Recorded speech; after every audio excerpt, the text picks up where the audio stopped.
Conversas de Intervalo, um podcast da Escola Profissional e Artística da Marinha Grande. Olá, boa tarde. Meu nome é Isaac, hoje eu vim aqui te apresentar e também bom dia, Ipang. Estamos hoje aqui com a nossa nutricionista Patrícia. Prazer, meu nome é Isaac. Bom dia. Seja bem-vinda. Obrigada. E hoje ela vai passar uns conselhos e eu vou fazer umas 10 perguntas aqui para saber mais sobre a nutrição, qual é como melhorar a nossa alimentação de forma mais saudável e natural, o mais possível. Então, primeiro vamos começar com a pergunta. Por que escolheu a nutrição como profissão? Assim. Ok, vou tentar ser bastante resumida para não vos contar uma história de vida, mas eu sempre gostei muito de estar ligada à parte da saúde e já no 6º ano dizia que gostava de ser nutricionista, mas depois com os anos as coisas, uma pessoa vai crescendo e tem outras ideias na cabeça, mas quando veio a época do Covid e a pandemia, de facto comecei a ligar mais, a pesquisar mais e aí surgiu o interesse realmente profundo pela nutrição, aliado também com a atividade desportiva e depois quando foi para me candidatar à universidade foi o que me fez mais sentido. Ou seja, você é muito feliz nessa parte, tu se sente realmente muito... Sim, gosto muito de estar ligada fisicamente e estar... Aliás, eu privilegio bastante o meu bem-estar e acho que a nutrição aqui tem um grande papel. Isso é muito bom, Sim. Isso é muito bom. E agora uma dúvida também para muitos aí que não devem saber, porque às vezes todo mundo confunde nutrição com dieta e às vezes não é a mesma coisa. E eu queria pedir para você resumir o que é nutrição. Ok. Assim. Eu acho que faz mais sentido se calhar responder em que áreas mais é que o nutricionista pode atuar e dentro... interligando mais essa parte aí numa área específica. Nós, enquanto nutricionistas, podemos atuar em várias áreas. Na área clínica, e aí entra sim a parte de fazer a dieta, ter mais atenção à alimentação, ajudar as pessoas não só na perda de peso, mas também em patologias específicas. E depois temos, claro, as clínicas privadas, que é mais o conceito de dar consultas, mas também a clínica hospitalar, em que temos uma ligação mais próxima com os doentes internados. Tirando aqui a parte clínica, depois também podemos prestar apoio à parte da restauração e alimentação coletiva, onde o nutricionista tem um papel importante na elaboração de emendas e na qualidade alimentar nas cantinas, refeitórios e por aí afins. Também temos a atuação na área comunitária e saúde pública, onde nos podemos envolver na criação de políticas nutricionais. E aqui também apoiar escolas, podemos ser convidados para ir dar sessões alimentares, Aqui é mesmo promover a educação alimentar à população, ou seja, à comunidade. E depois também temos a parte da investigação, onde podemos desenvolver novos trabalhos e descobrir novas coisas. E é muito isso, às vezes as pessoas pensam só que o nutricionista só serve para as pessoas perderem peso, mas não, nós temos muitas áreas onde nós podemos atuar e todas são igualmente importantes e interessantes. Muitas áreas para aquilo que eu pensava, né? Então, realmente sim. A nutrição não é aquilo que a gente pensa. E agora, eu queria muito também perguntar para você, há muita diferença entre os alimentos, como dizem, normais e para os alimentos integrais?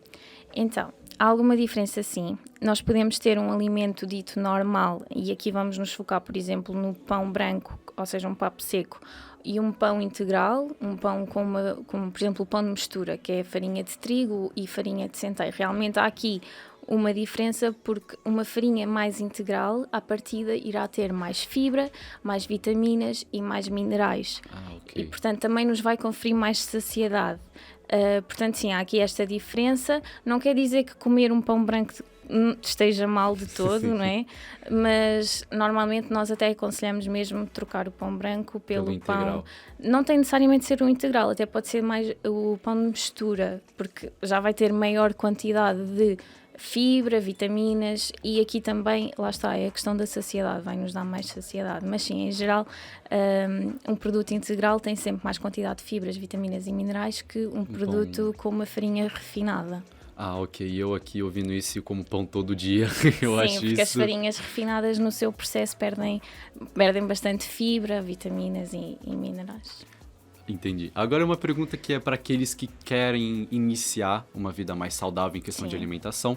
Eu queria perguntar para você qual é a melhor maneira de entrar nessa área de ter uma alimentação mais saudável e regulada no dia a dia.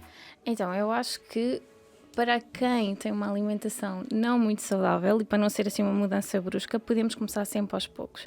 Mas aqui em Portugal nós temos um guia de alimentação bastante interessante e completo, que é a Roda dos Alimentos. Tenho a certeza que sim. todos já ouviram falar. Sim. E acho que, de facto, nós seguirmos as recomendações já é uma forma de implementar uma vida mais saudável em geral. Por exemplo, consumir mais frutas, pronto. Um consumo moderado de peixe, carne e ovos e lácteos.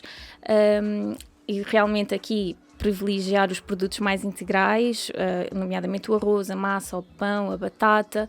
Sim. Pronto. E deixar os alimentos menos bons, por exemplo, os doces, isso para de vez em quando. Eu não sou apologista de uma dieta completamente restrita. Acho que tudo encaixa desde que haja equilíbrio e, portanto, acho que também essa é a chave, de ser equilibrado, mas acima de tudo ser completo, variado e, muito importante, sazonal, dar prioridade à saúde. Sim. Exatamente. À parte disso, também garantir uma boa ingestão hídrica ao longo do dia e praticar exercício físico. Isso é crucial, né? O Sim. exercício físico é crucial. Para além do mais, e não tendo tanto contacto direto com a nutrição em si, mas também estar à mesa socialmente também é muito importante e é uma das recomendações também deste nosso guia alimentar. Ok, nossa, eu acho que eu mesmo vou virar nutricionista, é algo muito interessante. Mas agora saindo um pouquinho dos sólidos, vamos para os líquidos agora. Sim. Qual é a recomendação máxima de litros por água a gente deve beber por dia? É assim, eu não estaria a ser correta se dissesse tu tens que beber 3 litros de água no máximo, não. Eu acho que isto varia bastante. A Direção-Geral da Saúde, a DGS, recomenda no mínimo, e até mesmo esse guia alimentar a Roda dos Alimentos, que a ingestão hídrica seja pelo menos 1,5 litros. Mas há outros fatores que vão condicionar esse valor, nomeadamente a nossa temperatura corporal. Quando nós estamos doentes com febre ou assim, nós realmente, as nossas necessidades mudam completamente e aí se calhar já vamos precisar de mais ingestão hídrica ao longo do dia. Também se há um fator de doença associado, como é que é a nossa atividade física nesse dia. Ou seja, depende de cada pessoa, né? Exatamente, e para além de cada pessoa também depende do nosso dia. Há Sim. dias que nós temos mais cedo que outros e isso também está muito enviesado pela nossa atividade física desse dia, pelo nosso estado físico, pronto. Olha, eu bebo 3 litros, tem algum problema? Não. Tá muito bom. Também temos que considerar aqui outros fatores, mas à partida... Agora, como iniciar o dia, assim, Sim. Qual é o pequeno almoço ideal para você começar amanhã de uma forma saudável e mais energética? Então, eu diria, para começar, o pequeno almoço é a nossa primeira refeição do dia e é importante que seja completa e equilibrada e, portanto, se calhar optar aqui por hidratos de carbono mais complexos, ou seja, um pãozinho em vez de uns cereais daqueles de pacote, não é, com açúcar, um pão mais de mistura, lá está. Isto porquê? Porque vai ter mais fibra, vai nos conferir mais saciedade e depois também aliar com outros macronutrientes importantes, a proteína e fontes de gordura boas. Isto porque, lá está, vai nos conferir mais saciedade, vai conseguir regular o nosso apetite para o resto do dia. Se nós começarmos logo o dia assim, com os cereais muito açucarados, a probabilidade de, se calhar, passar 2 horas a estarmos com fome é elevada e depois a nossa regulação do apetite ao longo do dia não vai ser tão boa se optarmos por um pequeno almoço mais completo e mais benéfico a nível nutricional, claro. Exato. Também, como você disse, o pequeno almoço é um ponto de start muito, que a gente tem que se preocupar muito, também porque, pronto, é onde vai iniciar o nosso dia, né? E pronto. Agora muita gente tem aquela mania de ficar falando, eu como toda hora, quando me dá, eu me recomendo comer de 3 em 3 horas. Isso é verdade? Tipo, em questão de alimentação, assim, é obrigatório comer de 3 em 3 horas ou quando dá na telha, assim? É assim, eu acho que obrigatório é uma palavra muito forte. De facto, há casos em que se calhar nós devemos realmente seguir essa indicação do comer 3 em 3 horas e aqui até vos dou o exemplo, por exemplo, de pessoas com diabetes. Sim. Porque aqui tem que haver uma regulação dos níveis de açúcar no sangue, mas lá está, como tudo em nutrição, a minha resposta, se calhar que vocês vão ouvir mais é depende. E de facto depende mesmo, depende da pessoa, depende do apetite da pessoa, depende como é que é o dia da pessoa, tanto a nível alimentar como a nível de trabalho, de atividade física.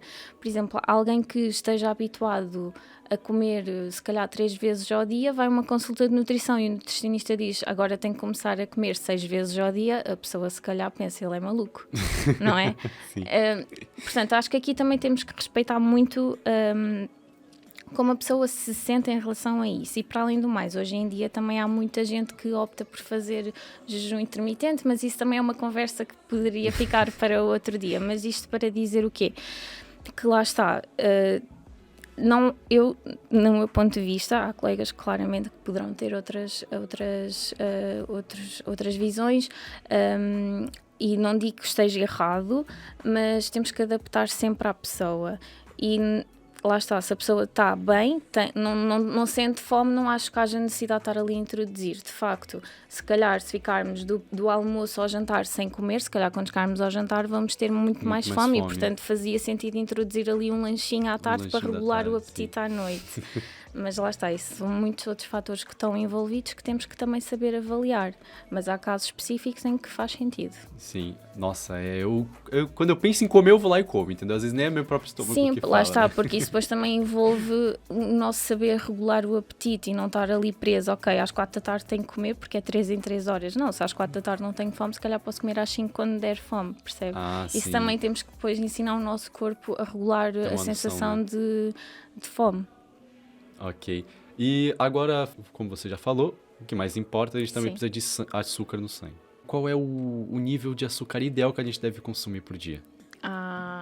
Isso lá depende. Depende das nossas necessidades energéticas. E aqui também é importante diferir os tipos de açúcar ao longo do dia. Por exemplo, se eu estiver a falar do açúcar da fruta, não é a mesma coisa que eu estiver a falar do açúcar de uns cereais ou de uma barra de chocolate. E, portanto, aqui também há a necessidade de saber transmitir às pessoas e capacitar a comunidade da leitura de rótulos e realmente compreender esta diferenciação. Às vezes as pessoas pensam que comer fruta é muito saudável, então posso comer 5 peças de fruta, se calhar 5 peças de fruta até é pouco para exemplificar esse tipo de pessoas, mas pronto, abusam imenso na fruta e outras já têm outra mente que a fruta é muito calórica porque tem muito açúcar, então prefiro comprar uma barra que diz 0% açúcar. Aqui é completamente diferente porque o açúcar da fruta é um açúcar natural que provém da natureza, para além de ter açúcar, que é a frutose, traz com a peça de fruta também um grande nível de fibra, muitas vitaminas e minerais importantes para o nosso corpo. E esta barra que diz 0% de açúcar, na verdade, se nós formos ler o rótulo, estão lá se calhar 5 formas de açúcar, só que são nomes muito estranhos que muitas pessoas nunca ouviram na vida e não sabem. E para além disso, essas barras depois, a quantidade de fibra é pouquinha, a proteína é pouquinha, portanto este açúcar vai ser de uma absorção muito rápida no nosso corpo e de facto não são os melhores açúcares para nós metermos no nosso corpo. Mas lá está, tudo com equilíbrio cabe dentro do nosso dia alimentar. E que se quisermos realmente comer a barra, se calhar também será importante e interessante associar a barra ao consumo de um alimento com fibra ou com proteína para atrasar esta absorção do açúcar. Mas para além disso, e acho que também fica já de conhecimento para vocês e para quem ouvir o podcast, a DGS lançou uma espécie de guiazinho que até é bastante prático, termos no nosso telemóvel quando vamos às compras ou assim, que é basicamente uma tabela que diz os açúcares, um limite de açúcar bom num produto por 100 gramas, tanto tem para os sólidos como para os líquidos, que é um bom guia para quem vai às compras e realmente está interessado e a diminuir o açúcar na sua alimentação e ajuda bastante. Tá dando recado, hein? Tá dando recado. Sim. E para além disso, reforço mesmo aqui a importância da leitura dos rótulos, porque às vezes diz 0% de açúcar e eles estão lá todos escondidinhos. Mas também eu cresci ouvindo isso, que no mínimo é 3 frutas por dia, não é? Tipo, 3 frutas. As recomendações atualmente vai de 3 a 5. Pronto, 3 a 5. Mas lá está.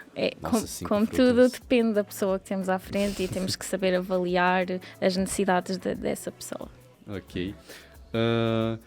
Agora, com aquelas pessoas que se preocupam mais em questão de aparência, assim, mais de estética, muita gente tem aquele medo de envelhecer e tá com cheio de rugas. Qual é os melhores alimentos para evitar o envelhecimento, assim, entre aspas? Ok, eu acho que para evitar o envelhecimento não se começa logo quando chegamos ali aos 40 anos. Já é uma vida inteira, vá.